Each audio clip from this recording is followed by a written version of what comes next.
لیکن ہمارے ہاں یہ ایک رواج بن چکا ہے، ہم روایتی مسلمان ہیں، اعتقادی مسلمان نہیں ہیں۔ روایت ہے ہماری کہ 5 وقت نماز ادا کرنی ہے، رمضان آ جائے تو روزہ رکھنا ہے، لیکن کام وہی چل رہے ہوتے ہیں ہمارے ہاں جو 11 مہینے چلتے ہیں، وہی سودی کاروبار چلتا ہے، وہی اسی قسم کی تجارت چلتی ہے، دھوکہ فریب اور لوگوں کا مال لوٹنا، سب کچھ وہی چل رہا ہوتا ہے، لیکن ایک روزہ رکھا ہوتا ہے، بس اضافہ اس مہینے میں یہ ہو جاتا ہے۔ اللہ کو ایسا روزہ قبول نہیں ہے۔ حضرت ابو ہریرہ رضی اللہ تعالیٰ عنہ فرماتے ہیں من لم يدع قول الزور والعمل به فليس لله حاجہ، اللہ ایسا روزہ بندے کے منہ پہ اٹھا کے مارتے ہیں، یہ عبادت کی ہے تم نے، یہ کیسی عبادت ہے؟ جھوٹ تو بولے مارکیٹ میں بیٹھ کے، من لم يدع قول الزور، جھوٹی گواہیاں تو دے، لوگوں کی غیبتیں تو کرے، چغلیاں تو کرے، زبان تیری سارا دن گندی رہے اور تو کہے کہ میں روزے سے ہوں، انا صائم، میں روزے دار، یہ کوئی روزہ نہیں۔ فلیس للہ حاجہ، اللہ کو ایسے روزے کی ضرورت نہیں ہے۔ اللہ کہتے ہیں یہ مہینہ ہے، اس کی قدر کر کے دکھا، پھر تجھے اجر ملے گا۔ اور پھر احادیث صحیحہ میں اس کے فضائل کے انبار لگے ہیں۔ جب اللہ کے رسول صلی اللہ علیہ وسلم مہینہ رمضان کے اندر داخل ہوتے ہیں، جب مہینہ رمضان کا آ جاتا، اذا دخل رمضان فتحت ابواب الجنت الثمانیہ، یہ ایک کلی قاعدہ اللہ تعالیٰ نے بیان کر دی ہے کہ لوگوں کے لیے آسانی ہو گئی، جہنم کے دروازے بند کر دیے گئے، جنت کے کھول دیے گئے، یہ ایک گرین سگنل ہے کہ اب وسارعوا الی مغفرۃ من ربکم، اب جنت کی طرف کوشش کرو، دوڑو، تمہارے لیے آسانی کر دی گئی۔ شیاطین کو باندھ دیا گیا ہے، جکڑ دیا گیا ہے، اب تمہارا نفس ہے، تم اس نفس کے اوپر بآسانی قابو حاصل کر سکتے ہو، اور اگر تم نے اس مہینے میں قابو حاصل کر لیا، پھر اس کے بعد یہ تمہاری جنگ اور جدال تمہارا شیطان کے ساتھ ساری عمر جاری ہے۔ امام راضی رحمت اللہ تعالی علیہ کے بارے میں آتا ہے کہ وہ جب ان کی موت کا وقت قریب تھا تو بار بار ان پر غشی طاری ہوتی ہے، اور وہ بار بار اللہ احد اللہ احد اللہ احد اس طرح کے الفاظ کہتے تھے کہ اللہ ایک ہے، اللہ ایک ہے۔ امام راضی رحمت اللہ تعالی علیہ نے اللہ کے وجود حقیقی پر عقلی اور نقلی دلائل کے ساتھ ایک کتاب لکھی کہ جس میں 100 دلائل اللہ کی ذات اور وجود کو ثابت کرنے کے لیے۔ اور امام راضی کہتے ہیں کہ خود بھی میری ایسی سوچ ایک وقت تھا کہ جب میں اللہ کا انکاری ہو گیا تھا، اتنے بڑے امام ہیں، اور کہتے ہیں مجھ پر شیطان حاوی ہو گیا، ہم کیا چیز ہے، ہمارا ایمان کیا ہے؟ اتنے بڑے امام کے ساتھ اگر شیطان اس کو فریب کاری اور دھوکے میں لے سکتا ہے تو ہمارا ایمان کیا چیز ہے؟ راضی رحمہ اللہ کہتے ہیں کہ ان کا بیٹا بیان کرتا ہے اس بات کو کہ میں اپنے والد کے پاس بیٹھا ہوا تھا جب ان کا رضا کا وقت تھا، بار بار غشی طاری ہو رہی تھی اور وہ یہ الفاظ کہہ رہے تھے اللہ احد اللہ احد۔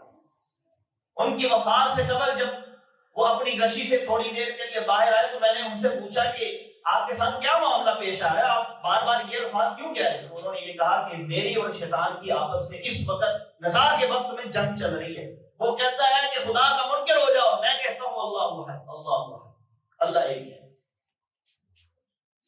امام احمد بن حنبل رحمہ اللہ کے پاس جب وہ فوت ہونے لگے تھے تو اس سے 3-4 دن قبل ایک بزرگ آیا اور بڑی اس نے سفید داڑھی اور ایک پگڑی باندھی ہوئی ہے، اور آ کے وہ سوال کرتا ہے معتزلہ کے متعلق، اللہ کے وجود کے متعلق، صفات باری تعالیٰ کے متعلق کہ قرآن اللہ کی مخلوق ہے، یہ اللہ کا کلام ہے۔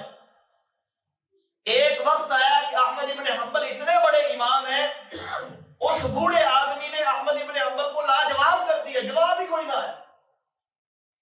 حالانکہ معتزلہ کے خلاف کھڑے ہو کے احمد ابن حنبل نے 3 بادشاہوں کا دور دیکھا، 3 بادشاہوں سے کوڑے کھائے اور اللہ کا کلام قرآن مجید کو ثابت کیا، لیکن موت کا وقت ہے تو وہ بوڑھا شخص آگے پاس بیٹھا ہے، احمد ابن حنبل کے پاس جواب نہیں ہے، سارے جواب ختم، لاجواب کر دیا۔ کہتا ہے کہ اب بتاؤ خدا کا وجود ہے کہ نہیں؟ تو احمد ابن حنبل کہتے ہیں اللہ احد، میں بغیر کسی عقلی اور نقلی دلیل کے اللہ کی ذات کو تسلیم کرتا ہوں۔ کسی نے پوچھا کہ یہ کون ہے؟ بڑا عالم تھا، بڑا علم تھا اس کے پاس، آپ کو لاجواب کر دیا اس نے۔ کہا یہ شیطان ہے۔ موت کے وقت شیطان انسان پر حربے استعمال کرتا ہے، اس کو گمراہ کرنے کی کوشش کرتا ہے۔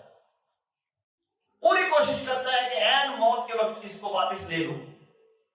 تو اللہ کے رسول صلی اللہ علیہ وسلم کا فرمان ہے کہ خاتمہ بالایمان کے لیے تم خاص طور پر دعا کیا کرو کہ انسان کا خاتمہ ایمان پر ہو جائے.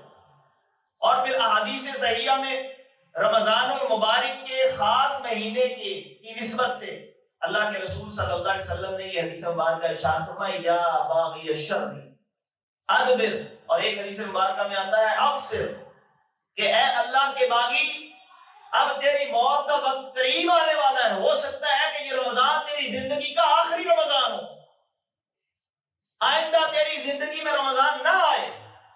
ہو سکتا ہے کہ تیری موت قریب ہو، شیطان تجھے پھسلا دے، راضی کی طرح، احمد ابن حنبل کی طرح وہ اٹیک کرے تیری موت کے قریب آ کے. ہو سکتا ہے وہ کل ہی تیرے ساتھ معاملہ پیش آ جائے. تو تو نے اس رمضان کی برکت کے ساتھ اپنے بغاوت والے گناہوں سے باز رہنا ہے. یا باغی الشر، اے شر والے باغی، اے وہ شخص کہ جس نے شر کو، برائی کو اپنے اندر ایسا سمو لیا ہے کہ اب اس کے جسم کا حصہ بن چکا ہے، جیسے اس کے جسم کے اندر خون دوڑتا ہے، وہ برائی کو دور نہیں کر پا رہا. اللہ کہتے ہیں یہ مہینہ ہے، اب تو تبدیلی کر لے، اب تو اپنے ذہن کو تبدیل کر. اور کب تک تو اللہ کی نافرمانیوں میں رہے گا؟ یہ شہر اللہ، یہ شہر المواسات، یہ شہر المبارکہ، یہ وہ مبارک مہینہ ہے کہ جب تمہیں اپنے آپ کو تبدیل کرنا ہے. من افطر صائما، پھر فضائل کی ڈھیر لگا دیے. اللہ کے رسول صلی اللہ علیہ وسلم کی متعدد احادیث، آپ نے فرمایا رمضان الی رمضان مکفرات ما بینہن، ایک رمضان دوسرے رمضان کے درمیانی گناہوں کو معاف کروا دیتا ہے. من افطر صائما، جو کوئی بندہ کسی کو ایک روزہ رکھواتا ہے یا اس کا افطار کرواتا ہے، آپ نے فرمایا اس کو بھی اتنا اجر دیا جاتا ہے جتنا رکھنے والے کو عطا کیا جاتا ہے. اور پھر آپ حدیث مبارکہ یہ بھی ملتی ہے، اس کے متعلق آپ نے شدید وعید فرمائی ہے کہ جو بندہ روزہ رکھنے کا عہد ہے، ایک عام قانون دیتی نا فمن شاہد منکم الشہر فلیصم، جو رمضان کو پا لے، جس کی زندگی میں رمضان آ جائے وہ روزوں کو رکھے، اس کے اوپر فرض کر دیے. اور پھر جو بندہ نہیں رکھتا، اللہ کے رسول صلی اللہ علیہ وسلم نے اس کے بارے میں سخت وعید فرمائی. فرمایا جس کے پاس استطاعت ہے، قوت رکھتا ہے، سب کچھ اس کے پاس موجود ہے، صرف دو بندوں کو اجازت ہے کہ وہ روزہ نہ رکھے. فمن کان منکم مریضا او علی سفر، ایک وہ بندہ جو مریض ہے اور دوسرا وہ بندہ جو مسافر ہے، ان کے لیے رخصت ہے. اور فرمایا جو بندہ من افطر یوما، ایک روزہ جو چھوڑ دیتا ہے من رمضان من غیر رخصہ، بغیر کسی رخصت کے، ولا مرض، اور اس کو بھی کوئی مرض بھی نہیں ہے، ولم يقض عنه صوم الدهر كله، وہ پوری زندگی، اپنی پوری زندگی روزے رکھتا رہے، اس ایک روزے کو اجر کو حاصل نہیں کر سکتا. اور پھر اس کا کفارہ ادا کرنا چاہے اگر کوئی شخص جان بوجھ کے روزہ توڑ دیتا ہے. اور عمومی فقہاء نے یہ اس شخص کے بارے میں کہا ہے کہ جو بندہ اس بات پر استطاعت رکھتا تھا، طاقت رکھتا تھا کہ اپنے اس نفسانی خواہش پر قابو پا لیتا، لیکن روزے کی حالت میں اس نے اپنی بیوی کے ساتھ جماع کیا، تو قرآن اس کے بارے میں یہ قانون دیتا ہے کہ اس پر جو کفارہ ہے فتحریر رقبہ، ایک غلام آزاد کرے، یا پھر 60 مسکینہ، 60 مسکینوں کو کھانا کھلائے، یا پھر 2 مہینوں کے لگاتار روزے رکھے. یہ اس شخص کا کفارہ ہے اتنا سخت ترین کہ جس پر استطاعت تھی اپنے نفس پر وہ کنٹرول کر سکتا تھا، لیکن اس نے یہ کر لیا. حالانکہ گناہ نہیں کیا، اس کی اپنی بیوی تھی، لیکن روزے کا تقدس یہ ہے کہ اس کی پامالی نہ کی جائے، بلکہ اللہ کی ذات کو سامنے رکھتے ہوئے، اللہ کی خوشنودی کو سامنے رکھتے ہوئے اس کو نبھایا جائے. جب رکھا ہے تو نبھایا جائے. اور پھر یہ کہا کہ یہ روزہ کوئی عام چیز نہیں ہے، جو روزہ رکھتا ہے اس کو اجر میں خود دوں گا، وَأَنَا أُجْزَى بِهِ. ایک حدیث میں آتا ہے وَأَنَا أَجْزِي بِهِ، کہ جو بندہ روزہ رکھتا ہے الصوم لی وَأَنَا أَجْزِي بِهِ، جو روزے دار ہے، جو میرے لیے روزہ رکھتا ہے، میں خود اس کی جزا، میں خود اس کی جزا. ایک حدیث مبارکہ میں آتا ہے وَأَنَا أُجْزَى بِهِ، میں خود اس کو جزا دوں گا. قیامت کا دن ہوگا، جو نمازیں پڑھنے والے ہوں گے ان کو اجر دیا جانے لگے گا، تو اللہ کہیں گے فرشتوں کو کہ ان کو اجر دے دو. ان کو فلاں نعمتوں سے نواز دو. زکاتیوں کو سائن پہ کر کے اللہ کہیں گے کہ فرشتوں کو حکم دیا جائے گا کہ ان کو تم اجر دے دو. حج کرنے والوں کو علیحدہ سے فرشتے ان کا اجر دے دیں. لیکن اللہ فرماتے ہیں کہ جب روزے داروں کی بات آئے گی، روزے دار نے روزہ خاص میرے لیے رکھا ہوگا، اس میں کسی قسم کی ریاکاری نہیں ہوگی. صرف مجھے پتا تھا کہ اس بندے کا روزہ ہے یا نہیں ہے، کسی اور کو نہیں پتا تھا. اس میں ریاکاری نہیں تھی، اس نے خاص میرے لیے رکھا تھا. وَأَنَا أَجْزِي بِهِ، اس کو اب میں جزا دوں گا. اب اس جزا کے متعلق کوئی حدیث وارد نہیں ہے کہ وہ جزا کیا ہوگی. جس طرح اللہ تعالیٰ نے رمضان کے مہینے میں لیلۃ القدر کے بارے میں فرمایا ہوتا ہے، تحروا لیلۃ القدر، کہ اس میں کوشش کرو. سسپینس رکھا ہے کہ کون سی رات ہے. اتنا بتا دیا کہ آخری 5 راتوں میں ہے، لیکن یہ نہیں بتایا کہ کون سی رات ہے، تاکہ بندہ خود تلاش کرے. تحروا لیلۃ القدر، اس کے دل میں یہ شوق ہو. اللہ اس شوق کو دیکھنا چاہتے ہیں کہ اس بندے کے اندر کتنا شوق ہے، اس بندے کے اندر کتنی تمدو ہے مجھے حاصل کرنے کی، وہ کتنا اجر حاصل کرنا چاہتا ہے. پھر اعتکاف کا اجر، پھر دیگر جتنے بھی احکام اور جتنی بھی فضیلتیں ہیں رمضان المبارک کی، اللہ نے اس بندے کے حق میں رکھی ہے کہ جو خاص من صام رمضان ایمانا واحتسابا غفر له ما تقدم من ذنبه، جس کی کیفیت ایمان والی ہے اور جس کی نیت احتساب کی ہے. جو اپنا احتساب کرتا ہے، دیکھتا ہے کہ پچھلے رمضان میں نے کیا کیا تھا اور اس رمضان کیا کرتا. پھر اس آیت مبارکہ کی آخر میں اللہ تعالیٰ نے لعلکم تتقون کا جو لفظ استعمال کیا ہے، یہ اصل میں لب لباب ہے اس رمضان کے روزوں کا. مقصد یہ ہے تمہیں رمضان کے روزے دیے تاکہ تمہارے گناہ چھٹ جائیں. لعلکم تتقون، اب تم متقی بن جاؤ، تمہارے اندر تقوی آ جائے، طہارت آ جائے، پاکیزگی آ جائے. اب تمہارے اندر وہ تبدیلی آئے کہ لوگ تمہیں دیکھ کے کہہ دیں گے یہ بندہ مومن ہو چکا ہے، متقی ہو چکا ہے. اگر آپ پورا رمضان گزارنے کے بعد متقی نہیں ہوئے تو اس کا مطلب یہ ہے کہ اللہ کے اس قرآن کی آیت کو آپ نے نفی میں ڈال دیا. لعلکم تتقون کی نفی کر دی ہے، آپ کا مقصد ہی پورا نہیں ہوا. اللہ نے کہا رمضان اس لیے دیا کہ تم طہارت والے ہو جاؤ، متقی ہو جاؤ. حدیث مبارکہ میں آتا ہے کہ وہ بندہ برباد ہو گیا، تباہ ہو گیا کہ جس کی زندگی میں رمضان آیا اور اس نے اللہ سے معافی مانگ کے اپنے گناہوں کو بخشوا نہ لیا، وہ بندہ برباد ہو. حضرت معاذ بن جبل رضی اللہ تعالیٰ عنہ اللہ سے یہ دعا کیا کرتے تھے اور یہ بتایا کرتے تھے اللہ کو اپنی یہ کیفیت دل کی کہ یا اللہ مجھے اپنی زندگی سے بڑی محبت ہے. بڑی عجیب بات کرتے تھے. حالانکہ رسول اللہ صلی اللہ علیہ وسلم نے فرمایا کہ مومن کی نشانی یہ ہے کہ وہ اپنی زندگی سے محبت نہیں کرتا، وہ تو اللہ کی ملاقات کا شوقین ہوتا ہے کہ اس کو موت آئے اور اللہ سے اس کی ملاقات ہو اور اس کو نوازا جائے، اس کو انعامات دیے جائیں. معاذ بن جبل دعا کرتے ہیں اور اپنے دل کی کیفیت بتاتے ہیں کہ یا اللہ مجھے اپنی زندگی سے بڑی محبت ہے. اور اگلی بات یہ کہا کرتے تھے یا اللہ مجھے اپنی زندگی سے محبت اس وجہ سے ہے کہ ہر سال تو ہمیں رمضان دیتا ہے اور میں اس میں تجھ سے گناہوں کی توبہ کر کے اپنے آپ کو معاف کرواتا ہوں، اور میں اس رمضان کی محبت کی وجہ سے اس دنیا سے جانا نہیں چاہتا ہوں. میرا جی چاہتا ہے کہ میری زندگی ساری کی ساری رمضان بن جائے اور میری زندگی کبھی ختم نہ ہو. اس وجہ سے مجھے رمضان کے ساتھ محبت اور عقیدت ہونے کی وجہ سے اپنی زندگی سے بھی محبت ہے. آپ اپنی نمازوں کا جائزہ لیں، آپ اپنی عبادات کا جائزہ لیں. رمضان کے مہینے میں سوشل میڈیا کا خاص طور پر بائیکاٹ کریں. سب سے پہلی بات یہ ہے کہ جتنا نوجوان طبقہ ہے ان سے میں یہ گزارش کروں گا کہ یہ جو ٹک ٹاک کے نام سے اپلیکیشن ہے اس کا آپ کو کوئی فائدہ نہیں. ایک ایجنسی اکاؤنٹ ہوتا ہے وہ تو بزنس کے لیے یوز ہوتا ہے نا. ایک عام ٹک ٹاک جو یوزر استعمال کرتا ہے جس میں صرف سکرولنگ ہو رہی ہوتی ہے، اس سے جتنا ہو سکتا ہے بچے. یہ بہت بڑا فتنہ ہے. اور حدیث مبارکہ میں آتا ہے الصوم جنہ، یہ جو روزہ ہے یہ ڈھال ہے، ڈھال. اور جب آپ ایسی چیزیں دیکھ دیکھ کر اپنی نظروں کو گندا کر کے، اپنی سوچوں کو گندا کر کے اور اپنے دل کو تارا سیاہ کرنے کی کوشش کرتے ہیں تو وہ جو ڈھال ہوتی ہے نا وہ پھٹ جاتی ہے.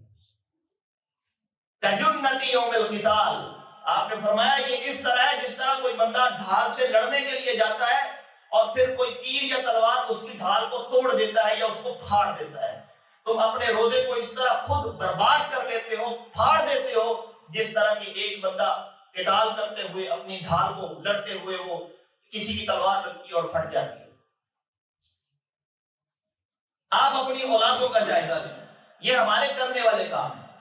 جب آپ کا بیٹا رات کے وقت موبائل کے اوپر گیم کھیلتے ہوئے، سوشل میڈیا استعمال کرتے ہوئے، ہاں باپ کو بیٹے سے اور ماں کو اپنی بیٹی سے بڑی محبت ہوتی ہے نا، سبزی کاٹتے ہوئے بیٹی کی انگلی پر چھوٹا سا ایک خراش آ جائے، چھوٹا سا کٹ لگ جائے، خون نکل آتا ہے، ماں دوڑتی ہے اپنی بیٹی کے لیے کہ ہائے میری بیٹی کو کیا ہو گیا۔ بڑی عقیدت اور محبت ہے۔ اللہ کہتے ہیں قرآن میں، یا ایھا الذین آمنوا قوا انفسکم واہلیکم نارا، اپنی اولادوں کو بچا لو، اپنی اولادوں کو جہنم کی آگ سے بچا لو، اپنے اہل والوں کو بچا لو، یہ آگ میں جا رہے ہیں۔ کیوں؟ وجہ یہ ہے، حدیث مبارکہ ہے کہ جب تیرا بیٹا رات کے وقت فجر کی نماز پڑھے بغیر موبائل پہ کھیلتا کھیلتا سو جاتا ہے، اور تجھے یہ پتا ہوتا ہے کہ اپنے روم میں اسٹڈی کر رہا ہے بیٹھا، اور پھر صبح فجر کی نماز کا وقت ہوتا ہے، سحری کر کے اس کے بعد لیٹ جاتا ہے، سو جاتا ہے، فجر کی نماز ادا نہیں کرتا، اللہ کے رسول صلی اللہ علیہ وسلم کی حدیث مبارکہ ہے وہ خبیث شخص ہے، وہ خبیث شخص ہے، اس شخص کے کان کے اندر شیطان پیشاب کر دیتا ہے۔ یعنی خباثت کا یہ عالم۔ ایک بندہ کہ جس کے چہرے پر پیشاب پڑا ہوا ہو، جس کے کپڑوں پہ پیشاب ہو اور اس سے بدبو آ رہی ہو، کیا وہ خبیث نہ ہوگا؟ وہ مسجد میں آ جائے تو لوگ اس کو دھکیلے کے باہر نکال دیں، اس سے نفرت کریں۔ اللہ کے فرشتے اس بندے سے نفرت کرتے ہیں کہ جو سحری کرنے کے بعد پھر نماز پڑھے بغیر سو جاتا ہے، بغیر کسی عذر کے۔ ایک تو بندہ بیمار ہے، جتنا بھی مریض ہے اس کے لیے یہ حکم ہے کہ وہ اشارے کے ساتھ پڑھے، نماز نہ چھوڑے، نماز کی معافی نہیں ہے، وہ اشارے کے ساتھ پڑھ لے۔ لیکن جب وہ سو جاتا ہے تو اپنی اولاد کو بچانے کا حکم یہاں اللہ نے دے دیا کہ بچا لو اپنی اولادوں۔ اگر تمہیں بڑی عقیدت اور محبت ہے اپنی اولادوں سے، اگر بچہ بیمار ہو جائے تو باپ اور ماں ساری رات اس کے سر پہ بیٹھے کاٹ دیتے ہیں، ساری رات گزر جاتی ہے بچے کی صحت کے لیے دعائیں کرتے ہوئے اور اس کے سر کو تھپتھپاتے ہوئے، اس کو سلاتے ہوئے۔ لیکن اللہ یہ کہہ رہے ہیں کہ میں اس کو اٹھا کے کسی کا کوئی لحاظ نہیں کروں گا، اٹھا کے پلٹ کے جہنم کے دو گھڑوں میں پھینک دوں گا جو بندہ یہ کام کرتا ہے، اپنی اولاد کی فکر نہیں کرتا۔ لہذا ہمیں اپنے گھروں کا جائزہ لینا چاہیے، اور گھروں میں جائزہ لیں کہ کون کون ہے جو روزے دار ہے، بلا عذر کے کسی کا روزہ چھوڑنے کی جرات ہی نہیں ہونی چاہیے بندے میں۔ ایسا متقی بندہ ہونا چاہیے، ایسا عمل انسان کی سوچ میں ہو کہ اس کو یہ شوق ہو کہ اللہ نے ایک کام میرے ذمہ لگایا ہے، مجھے اب اس کے اجر تک پہنچنا ہے، اس کی یہ کوشش ہونی چاہیے۔ اگر کوئی بندہ تھوڑی سی کوشش کرتا ہے نا، جیسا کہ حدیث مبارکہ میں آتا ہے، کوئی بندہ ایک بالشت میری طرف آتا ہے تو میں 2 بالشت آتا ہوں، جو چل کے آتا ہے میں اس کی طرف دوڑ کے آتا ہوں، اللہ تو کہتے ہیں آ تو صحیح میرے طرف۔ اگر بندہ کسی ایک خاص عمل کو اپنا لیتا ہے، خاص طور پر یہ جو رمضان کا مہینہ ہے، اس مہینے کے اندر اللہ کا ذکر لازمی کیجیے، اذکر اللہ کا ذکر کیجیے صباحا و مساء۔ حدیث مبارکہ میں آتا ہے کہ اللہ کے رسول صلی اللہ علیہ وسلم اتنا ذکر کرتے ہیں، یذکر اللہ کل احیانہ۔ حضرت عائشہ رضی اللہ تعالی عنہا سے کسی نے پوچھا کہ نبی صلی اللہ علیہ وسلم گھر میں کیا کیا کرتے تھے، تو آپ فرماتی ہیں یذکر اللہ فی کل احیانہ۔ نبی پاک صلی اللہ علیہ وسلم کو جب بھی میں نے دیکھا گھر میں آتے تو آپ ذکر کرتے ہوتے، کچھ نہ کچھ اپنی زبان سے اذکار اپنی زندگی کا معمول بنائیں، استغفار معمول بنائیں۔ اگر آپ استغفار کرتے ہیں تو اللہ آپ کے رزق میں اضافہ کرتا ہے، اور خاص طور پر رمضان میں جو عمل کیا جاتا ہے اللہ رب العالمین اس کی فضیلت اور اس کا درجہ کئی گنا بڑھا دیتے ہیں بندے کے اخلاص کے مطابق۔ اور پھر حدیث مبارکہ میں آتا ہے، آپ نے فرمایا غفر له ما تقدم من ذنبه، کہ جو ایمان اور احتساب کے ساتھ رمضان کے روزے رکھتا ہے، قیام اللیل کرتا ہے، اللہ اس کے تمام پچھلے گناہوں کو معاف کر دیتے ہیں۔ تو یہ جو گناہوں کو بخشوانے کا مہینہ ہے، اس سے پورا فائدہ اٹھائیں، جتنا فائدہ اٹھایا جا سکتا ہے، ہو سکتا ہے یہ آپ کی زندگی میں دوبارہ نہ آئے۔ یہ ایک پیکج ہے اللہ رب العالمین کی جانب سے جو آپ کو دیا گیا ہے، اس کا پورا فائدہ ہمیں اٹھانا چاہیے۔ اس روزے کے متعلق چند احکام اور چند سوالات ہیں کہ کیا جو روزہ ہے، رمضان کا روزے کی حالت میں کیا بندہ برش کر سکتا ہے یا نہیں؟ عموماً یہ سوال کیا جاتا ہے، تو ایسی کوئی بھی چیز کہ جس سے انسان کے معدے میں یا زبان کے اوپر کوئی ایسا ذائقہ آئے کہ جس ذائقے کو وہ کچھ وقت کے لیے محسوس کرتا رہے. ہم جو ٹوتھ پیسٹ یوز کرتے ہیں اس کا زبان کے اوپر ذائقہ آتا ہے اور پھر اس کی ٹھنڈک کا احساس کچھ وقت تک رہتا ہے باقی. یا مسواک بھی ہے, اگر تو بندہ مسواک کرتا ہے تو اس کے جو ریشے ہیں وہ گلے میں جانے کا اندیشہ ہوتا ہے, وہ ہماری داڑھوں پر یا دانتوں پر لگ جاتے ہیں, مسوڑوں میں اٹک جاتے ہیں. اگر کلی کر بھی لیں تو پھر بھی بعض اوقات ایسا ہوتا ہے کہ زبان پر وہ ریشے آ رہے ہوتے ہیں مسواک کے. تو اس لیے ہمیں چاہیے کہ جو روزہ ہے اس حالت میں اور کیفیت میں برش کرنا یا اس طرح کی جتنی بھی چیزیں ہیں ان سے اجتناب کیا جائے تاکہ روزے میں کوئی خلل نہ آئے, کوئی خرابی نہ ہو جائے. اور روزہ جو ہے وہ خوبصورت کر کے ہم اللہ کی بارگاہ میں پیش کر رہے ہیں اس کو. ظہر کی نماز کے وقت اور عصر کی نماز کے وقت کے بارے میں حدیث مبارکہ میں آتا ہے کہ اس وقت لوگوں کے اعمال اللہ کے ہاں پیش کیے جاتے ہیں. تو اللہ کے رسول صلی اللہ علیہ وسلم خاص طور پر ظہر کی نماز کے وقت وہ جو آپ کے جو ڈیلی کے اذکار ہوتے تھے, روٹین ہوتی تھی, آپ وہ اس وقت پڑھا کرتے. اور کسی صحابی نے پوچھا کہ آپ اس وقت یہ اعمال کیوں کرتے ہیں, اذکار کیوں کرتے ہیں؟ تو آپ نے فرمایا اس وقت لوگوں کے اعمال اللہ کے ہاں پیش کیے جاتے ہیں. میں یہ چاہتا ہوں کہ جب 24 گھنٹے کے اعمال میرے اللہ کے ہاں پیش کیے جائیں تو سب سے اوپر اللہ کا ذکر, اور اللہ اپنا ذکر دیکھ کے میرے جو ہے وہ تمام گناہوں کو معاف فرما دے اور میرے درجات کو بلند کر دے. افلا اکون عبدا شکورا, اللہ نے مجھے سب کچھ دیا ہے, مجھے ہاتھ پاؤں دیے, مجھے بصیرت دی ہے, بصارت دی ہے, مجھے سید الانبیاء بنایا, سید البشر بنایا. افلا اکون عبدا شکورا, کیا میں اس کی بندگی نہ کروں, اس کا شکر ادا نہ کروں؟ تو یہ ہمارے لیے درس ہے. اللہ نے ہمیں 11 مہینے رزق دیا ہے, کھلا رزق دیا ہے. تو ایک مہینے اللہ نے اگر مطالبہ کر لیا ہے کہ میرے لیے بھوکا اور پیاسے رہ لو صرف صبح سے شام تک, تو ہمیں بھی چاہیے کہ افلا اکون عبدا شکورا, کہ ہم اللہ کے شکر گزار بنتے نہ بنے کہ اللہ نے ہمیں 11 مہینے رزق دیا ہے. جو بندہ اللہ کے ان احکامات کی پیروی کرتا ہے پھر اللہ ان کی قدر کرتا ہے. ایک شخص تھا, اس کی دعائیں بہت قبول ہوتی تھی. تو کسی بندے نے اس سے پوچھا کہ تم ایسا کیا عمل کرتے ہو کہ جس کی وجہ سے تمہاری دعائیں بڑی قبول ہوتی ہیں, تم مستجاب الدعوات ہو, جو بھی تم دعا کرتے ہو اللہ قبول کر لیتے ہیں. لوگ بڑی دور دور سے اس سے دعا کروانے کے لیے آتے تھے. تو اس نے کہا کہ میں نے اللہ کے ساتھ ایک ایگریمنٹ کیا ہوا ہے. کیا ایگریمنٹ کیا ہے؟ ایگریمنٹ یہ کیا ہے کہ میں نے اللہ سے یہ کہا کہ یا اللہ جو تو نے مجھے کہا ہے میں وہ مانوں گا, پھر جو میں کہوں گا وہ تو نے ماننا ہے. کتنا خوبصورت ایگریمنٹ کہ یا اللہ جو تو نے احکامات مجھ پہ نازل کیے ہیں اور جو فرائض ہیں میرے, جو واجبات ہیں, میں ان کو ادا کروں گا. یہ تو نے مجھے حکم دیا, میں نے مان لیا. اب جو اس کے بعد میں کہوں گا وہ تو نے میری ماننی ہے. تو جب بھی میں دعا کرتا ہوں تو اللہ میری دعا کو قبول کرتا ہے. ایسے بنے, ایسا تقویٰ, ایسے متقین کی صف میں شامل ہونے کی ضرورت ہے. وہ کب وقت آئے گا کہ ہم ایسے متقین کی صف میں شامل ہوں گے؟ تو ہمیں یہ چاہیے کہ ساری زندگی ہم نے گناہوں میں گزار دی ہے, ساری زندگی ہم نے غلطیوں میں گزار دی ہے, اور ساری زندگی ہم نے عجیب و غریب قسم کے وہ گناہ کیے ہیں. کچھ باطل ہیں, کچھ ظاہر ہیں, کچھ لوگوں کے پاس ہیں, ان کو پتہ ہے. ان سب سے معافی مانگیے, یہ معافی کا وقت ہے. انما التوبۃ علی اللہ للذین یعملون السوء بجہالہ.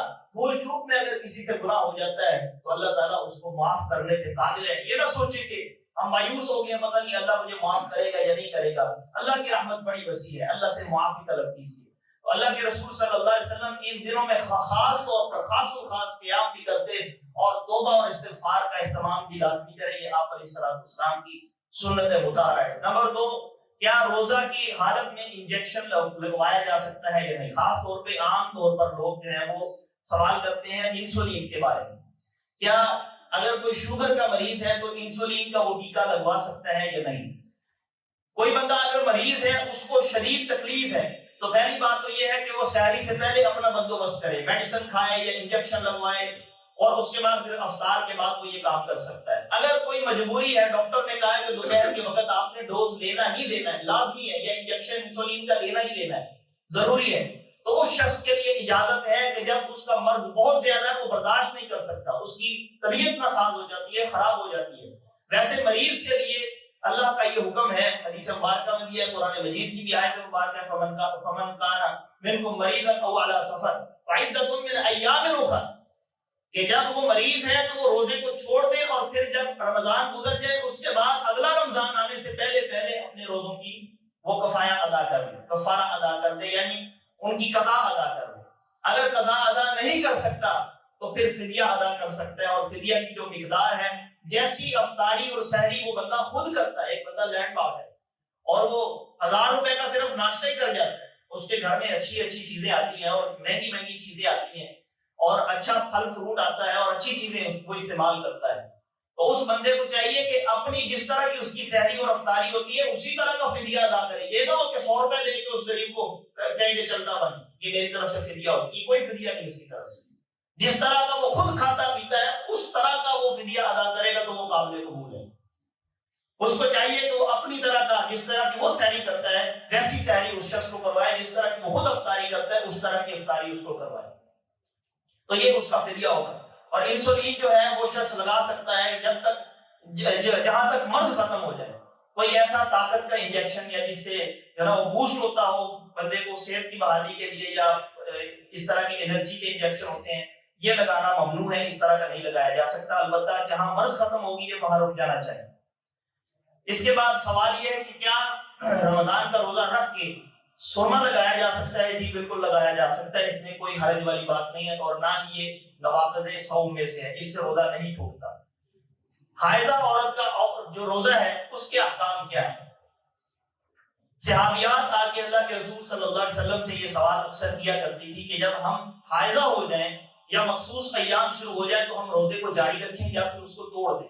تو آپ علیہ الصلوۃ والسلام نے حضرت زینب بنت جحش رضی اللہ عنہا کو یہ حکم کیا تھا کہ جب بھی تمہاری یہ کیفیت ہو جائے اور تم نے روزہ رکھا ہو تو اس روزے کو ختم کر دو، توڑ دو اور پھر اس کو شمار کر لو. یعنی روزہ رکھا ہوا تو وہ ختم ہو گیا، وہ مکمل نہیں ہوا، اس کو شمار کر لو اور پھر اس کے بعد جتنے دن مخصوص ایام ہیں ان کو شمار کرو. پھر جب رمضان ختم ہو جائے گا اگلا رمضان آنے سے پہلے اس کی قضا ہوگی. سیدہ عائشہ رضی اللہ تعالیٰ عنہ کی صحیح حدیث مبارکہ ہے، صحیح مسلم میں موجود ہے، فرماتی ہیں کہ اللہ کے رسول صلی اللہ علیہ وسلم ہمیں رمضان کے روزوں کی قضا کا حکم دیتے تھے اور نمازوں کی قضا کا حکم نہیں دیتے.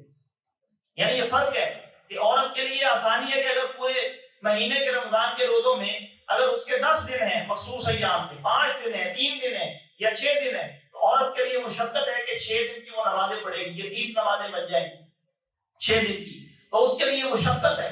تو اللہ کے رسول صلی اللہ علیہ وسلم کیونکہ شارع ہیں، شریعت لے کے آئے ہیں، آپ نے خود نفاذ کیا ہے، احکام یہ ہیں اس حائضہ عورت کے لیے کہ وہ رمضان کے روزے کی قضا دے گی لیکن نمازوں کی قضا اس کے لیے معاف ہے. اللہ تعالیٰ نے اس کو معاف کیا ہے.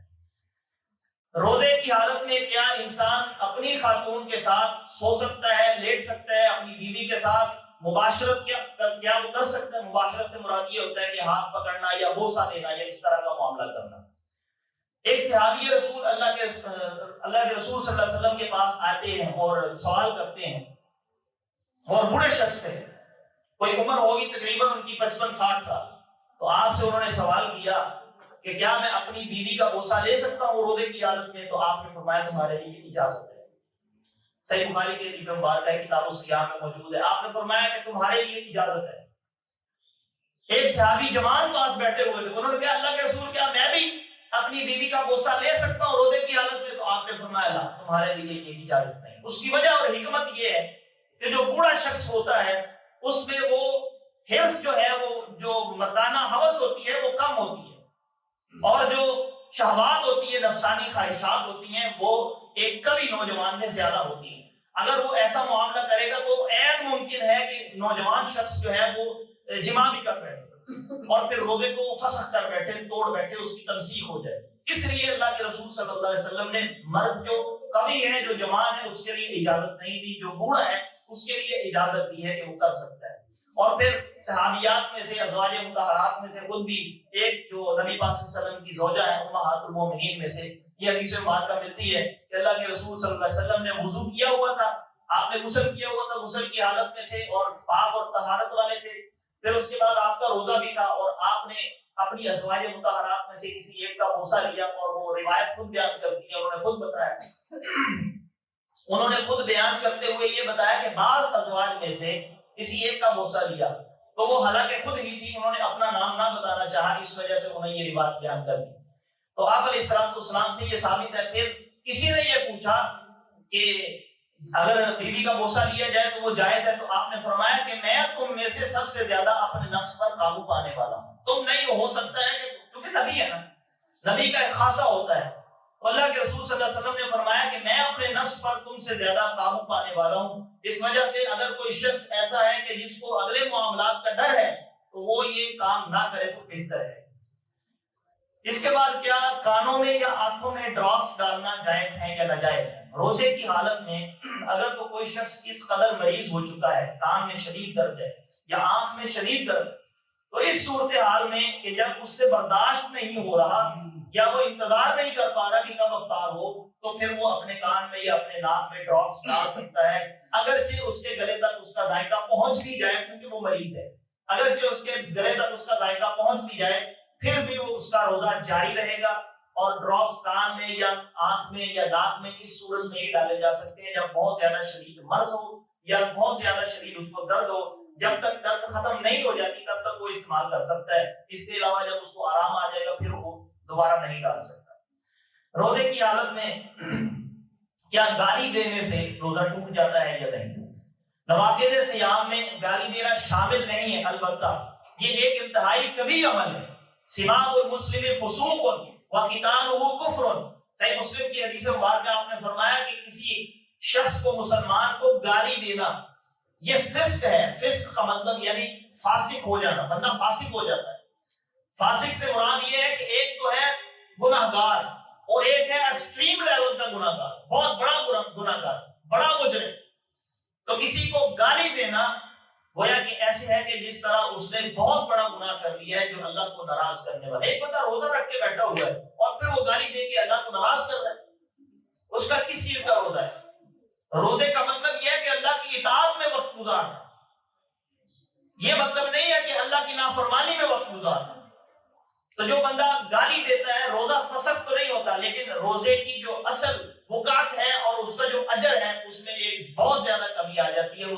اس طرح سمجھ لیں کہ جس طرح اس نے روزہ بھی رکھا اور اس کو اجر بھی نہ دیا گیا، 30 روزے بھی اس نے رکھ لیے اور اس کی زبان غلیظ اور گندگی بکتی رہی اور 30 روزے رکھنے کے بعد بھی اس کو کوئی اجر نہیں دیا جائے گا، جیسا کہ قرآن مجید میں نمازی کے لیے آتا ہے کہ ویل للمصلین، وہ نمازی جو نماز پڑھتا ہے لیکن اس کی نماز جو ہے وہ خشوع اور خضوع والی نہیں ہے، کبھی ایک ٹانگ پہ کھڑا ہوتا ہے کبھی دوسری پہ کھڑا ہوتا ہے۔ وَإِذَا قَامُوا إِلَى الصَّلَاةِ قَامُوا كُسَالَىٰ، جلدی جلدی نماز پڑھ کے اپنے گھر چلا جاتا ہے، 4 ٹھونگے مارتا ہے۔ حدیث مبارکہ میں آتا ہے کہ منافق کی نماز یہ ہے، منافق کی نماز کی پہچان یہ ہے کہ وہ جلدی جلدی 4 ٹھونگے مارے گا اور مارنے کے بعد اپنے کام میں مصروف ہو جائے گا، یا پھر جب نماز کا وقت ہو جائے گا وہ بیٹھا رہے گا اپنا کام کرتا رہے گا، جب نماز کے آخر والا وقت ہو جائے گا تب اٹھ کے جلدی جلدی نماز ادا کر کے فارغ ہو جائے گا۔ یہ منافق کی نماز ہے۔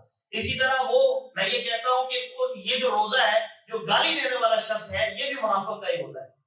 وہ بندہ منافق ہے کہ جو اللہ کے ساتھ منافقت کر رہا ہے، اللہ کے لیے روزہ رکھ رہا ہے اور پھر بعد میں اس میں منافقت کر رہا ہے، تو اللہ کے ساتھ تو منافقت کرنا چھوڑ دو۔ اللہ کے ساتھ بھی تم منافقت کرتے ہو، لوگوں کے ساتھ بھی منافقت، اللہ کے ساتھ بھی وہی رویہ، تو کس چیز کا ایمان ہے، کس چیز کی مسلمانیت ہے؟ جو بھی عمل کرو اللہ کے لیے خاص عمل کرو، یہ خاص اللہ کے لیے روزے کا عمل ہے، تو اس میں اللہ تعالیٰ سے یہ دعا بھی کرنی چاہیے کہ اللہ تعالیٰ ہمیں اپنی حفاظت میں لے کے تمام جتنے بھی گناہ ہیں ان سے باز رہنے کی توفیق بھی عطا فرمائے۔ خوبصورت عمل اللہ کی بارگاہ میں پیش کرنا چاہیے۔ کیا اگر ایک شخص کو احتلام ہو جائے تو اس سے روزہ ٹوٹ جاتا ہے یا نہیں؟ احتلام کا ہو جانا انسان کے اپنی طاقت میں نہیں ہے۔ ایک نوجوان ہے، وہ عموماً احتلام کا لفظ جو ہے یہ الحلم سے ہے، علم کہتے ہیں، احلام کہتے ہیں نیند میں آنے والے خواب کو، تو اس کی وجہ سے اگر کسی شخص کو ایسا کوئی معاملہ پیش آ جاتا ہے تو اس سے روزہ نہیں ٹوٹتا، کیونکہ یہ بندے کے اپنے اختیار میں نہیں ہے۔ جو چیز اپنے اختیار میں ہے، اگر کوئی اپنے ہاتھ سے گناہ کرتا ہے یا کوئی ایسا عمل کرتا ہے تو اس کا روزہ فاسد ہے، اس کا روزہ ٹوٹ چکا ہے، اس کا کوئی روزہ نہیں ہے۔ لیکن احتلام کی کیفیت میں اس شخص کا روزہ نہیں ٹوٹتا، یہ نواقص میں شامل نہیں ہے۔ البتہ یہ ہے کہ اس پر غسل یا غسل کر کے اپنی عبادات کو پرفارم کر سکتا ہے، ادا کر سکتا ہے۔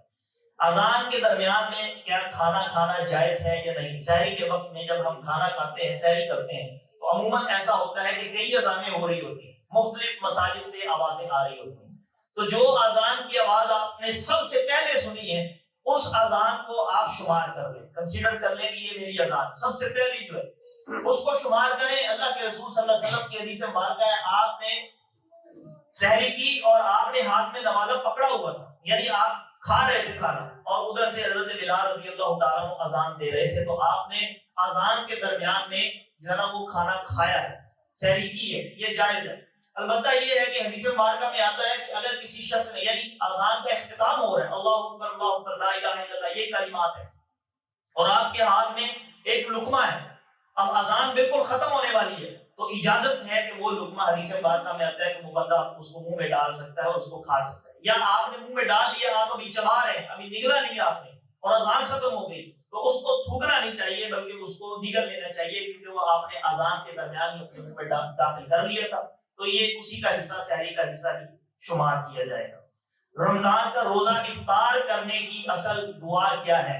عموماً آپ دیکھتے ہیں کہ سوشل میڈیا پہ بھی پوسٹیں آتی ہیں کہ اللہم انی لک صمت علی رزقک افطرت، یہ حدیث مبارکہ جو ہے اس کے مطابعات تو ہیں لیکن یہ سند اتنی قوی حدیث نہیں ہے، تقریباً یہ حسن درجے حسن لغیری ہی ہے، حسن لذاتی ہی نہیں ہے، یہ ایک اصطلاح ہے علماء کے ہاں، یہ معروف ہے، حسن لذاتی اور حسن لغیری، یہ حسن لغیری ہی ہے، اور حسن لغیری ہی کو امام ذہبی رحمۃ اللہ تعالی علیہ نے، امام طحاوی رحمۃ اللہ تعالی علیہ نے، اور اسماء و رجال کے جتنے بھی ائمہ ہیں انہوں نے ضعیف ہی قرار دیا ہے، لہذا اس دعا سے بہتر یہ ہے کہ بسم اللہ الرحمن الرحیم پڑھ کے روزے کو افطار کیا جائے، کھجور سے ابتدا کی جائے، یہ آپ کی سنت ہے، اور افطار کرنے میں جلدی کرنی چاہیے، سحری کرنے میں دیر کرنی چاہیے، یعنی اذان سے بالکل قبل سحری کرنی چاہیے، اور افطار جو ہے وہ جب اذان سنائی دے تب فوراً اس کے بعد افطاری کر لینا، یہ سنت ہے۔ اور آپ نے فرمایا کہ حدیث مبارکہ میں آتا ہے کہ جو دعا ہے وہ ہے ذهب الظمأ وابتلت العروق وثبت الاجر انشاء اللہ، یہ حدیث مبارکہ میں صحیح مستند حدیث سے دعا ملتی ہے، اور اس دعا کو پڑھنے کا وقت کیا ہے؟ اللہ کے رسول صلی اللہ علیہ وسلم کی حدیث مبارکہ میں آتا ہے اذا کان افطر، جب آپ افطار کرتے تب یہ دعا پڑھتے۔ اب اس میں کوئی تعیین نہیں ہے کہ اللہ کے رسول صلی اللہ علیہ وسلم نے جب روزہ افطار کیا تب یہ دعا پڑھی ہے یا روزہ افطار کرنے کے بعد دعا پڑھی ہے، کیونکہ اگر آپ ترجمے پر غور کریں تو اس سے صاف پتہ یہ چلتا ہے ذهب الظمأ وابتلت العروق وثبت الاجر انشاءاللہ، اجر ثابت ہو گیا، رگیں تر ہو گئی، تو اس سے یہ پتہ چلتا ہے کہ ہو سکتا ہے کہ اللہ کے رسول صلی اللہ علیہ وسلم نے روزہ افطار کرنے کے بعد یہ دعا پڑھی، کیونکہ رگیں تو تبھی تر ہوتی ہیں جب بندہ افطار کر چکا ہوتا ہے، انسان کے پیٹ میں پانی جا چکا ہوتا ہے، تو اس میں کوئی تعیین نہیں ہے کہ کب آپ نے پڑھی ہے۔ البتہ کوئی اگر پہلے پڑھنا چاہے تو پھر بھی ٹھیک ہے، آخر میں پڑھنا چاہے تو پھر بھی ٹھیک ہے، کیونکہ اس میں کسی قسم کی تعیین موجود نہیں ہے، بس صرف حدیث میں یہ لفظ ہے کہ جب آپ روزہ افطار کرتے تو تب آپ یہ دعا پڑھیں، بس اتنی بات۔ اللہ تعالیٰ ہم سب کو عمل کی توفیق عطا فرمائے، رمضان کے روزے مستقل طور پر صحیح معنوں میں حقیقی اور حق ادا کرنے کی توفیق عطا فرمائے، وما توفیق